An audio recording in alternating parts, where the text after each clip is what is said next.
جو لوگ کہتے ہیں کہ یہ عید خلفائے راشدین کے زمانے میں اتنی بار آئی، کیا انہوں نے یوں گھر سجائے؟ کیا انہوں نے یوں دیگیں پکائی؟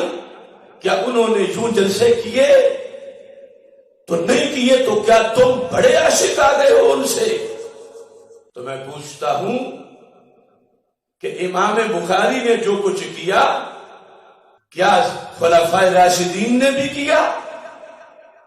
امام ذہبی نے موجم شیوخ میں لکھا ہے، وہ بات بڑی لمبی ہے، سرکار کی قبر شریف کو ہاتھ لگانے کے جواز پر جو امام احمد بن حنبل کا فتویٰ ہے اس کو لکھ کر کہتے ہیں کہ اگر کوئی یہ کہے کہ کیا صحابہ نے بھی کیا، ابن تیمیہ کے شاگرد امام ذہبی کہ کیا صحابہ نے بھی قبر شریف کو ہاتھ لگایا؟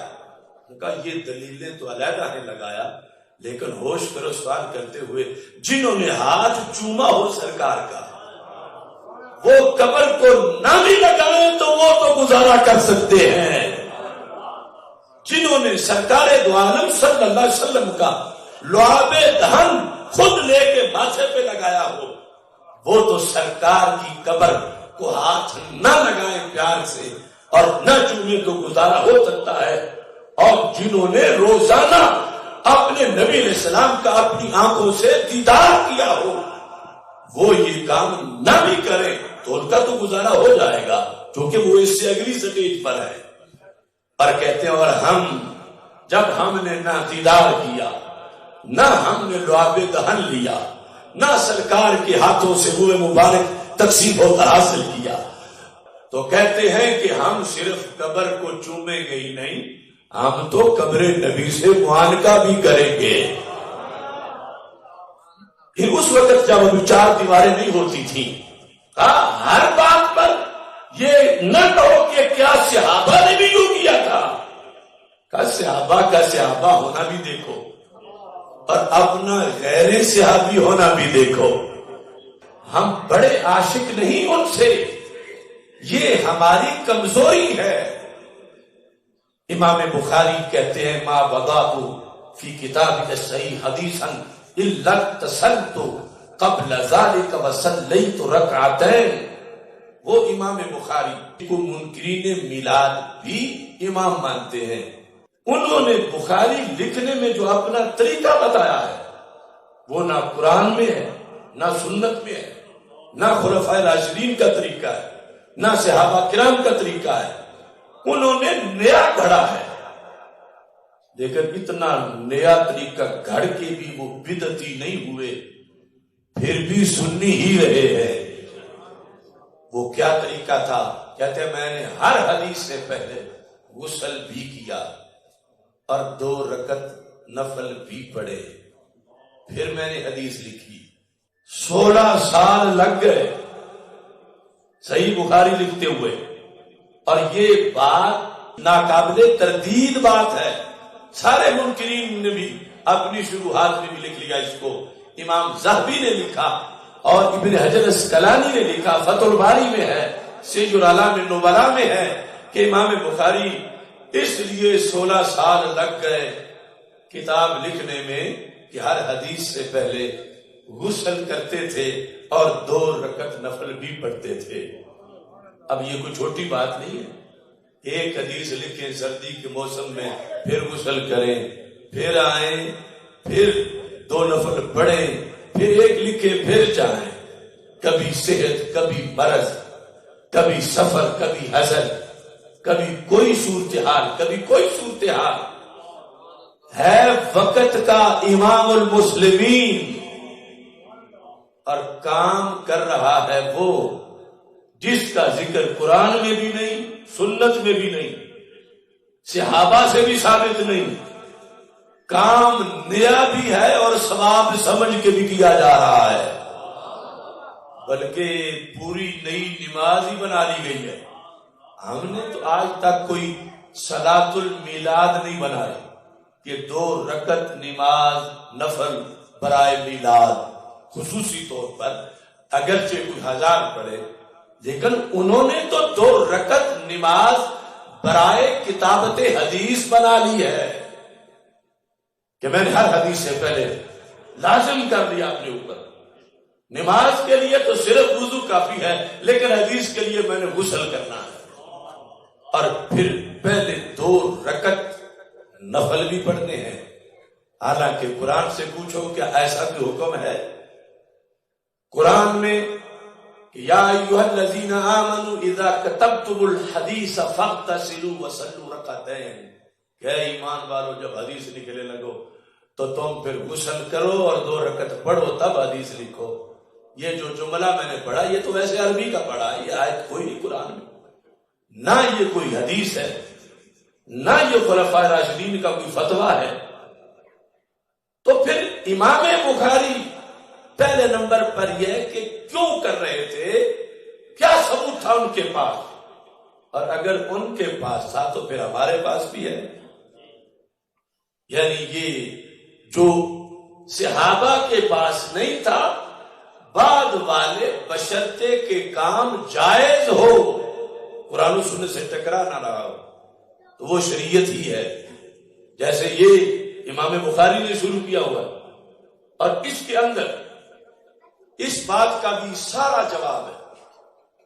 جو لوگ کہتے ہیں کہ یہ عید خلفائے راشدین کے زمانے میں اتنی بار آئی، کیا انہوں نے یوں گھر سجائے، کیا انہوں نے یوں دیگیں پکائی، کیا انہوں نے یوں جلسے کیے؟ تو نہیں کیے تو کیا تم بڑے عاشق آ گئے ہو ان سے؟ تو میں پوچھتا ہوں کہ امام بخاری نے جو کچھ کیا، کیا خلفائے راشدین نے بھی کیا کہ حدیث لکھنے سے پہلے غسل کریں اور نفل پڑھیں اور پھر حدیث لکھیں؟ ہرگز نہیں کیا۔ تو کیا امام بخاری بڑے عاشق آ گئے ان سے؟ تو جو حدیث لکھنے کا کیا ان پر وقت ہی نہیں آیا، سینکڑوں بار آیا، تو پھر سینکڑوں بار آنے کے باوجود ایک بار بھی ہمارے پاس ثبوت نہیں پہنچا، تو پھر امام بخاری کیوں کر رہے ہیں؟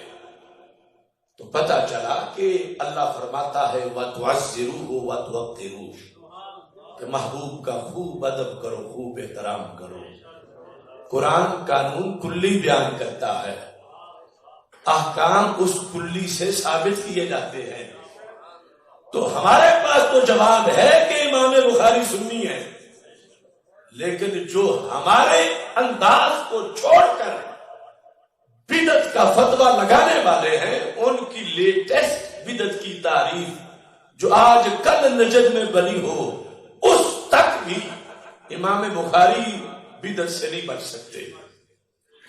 نیا کام دین میں ثواب سمجھ کے، اور جو صحابہ نے بھی نہیں کیا، امام بخاری وہ کر گئے اور 16 سال کرتے رہے، اور یہ سارے فرقوں میں طے شدہ بات ہے کہ بدعتی کی حدیث قبول نہیں ہوتی۔ تو جس نے 16 سال بدعتیں کی ہوں اور ہر حدیث لکھنے سے پہلے بدعت کی ہو، اس کی تو بخاری پھر معتباری نہیں ہونی چاہیے۔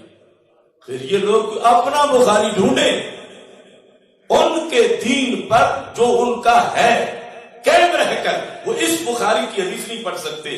ہاں اس کی ہم پڑھ سکتے ہیں، کیونکہ ہمارے پاس دلیل ہے ان کے سنی ہونے کی، کہ اللہ فرما رہا محبوب کی خوب عزت کرو، خوب احترام کرو۔ تو امام بخاری نے کہا جن کی ذات کا احترام ہے تو پھر ان کی ہر بات کا بھی احترام ہے۔ تو بات کے احترام میں سے یہ بھی ہے، کیونکہ رب نے روکا تو نہیں نا کہ حدیث لکھنی ہو تو غسل مت کرنا، رب نے روکا تو نہیں ہے نا کہ حدیث لکھنی ہو تو نفل مت پڑھنا۔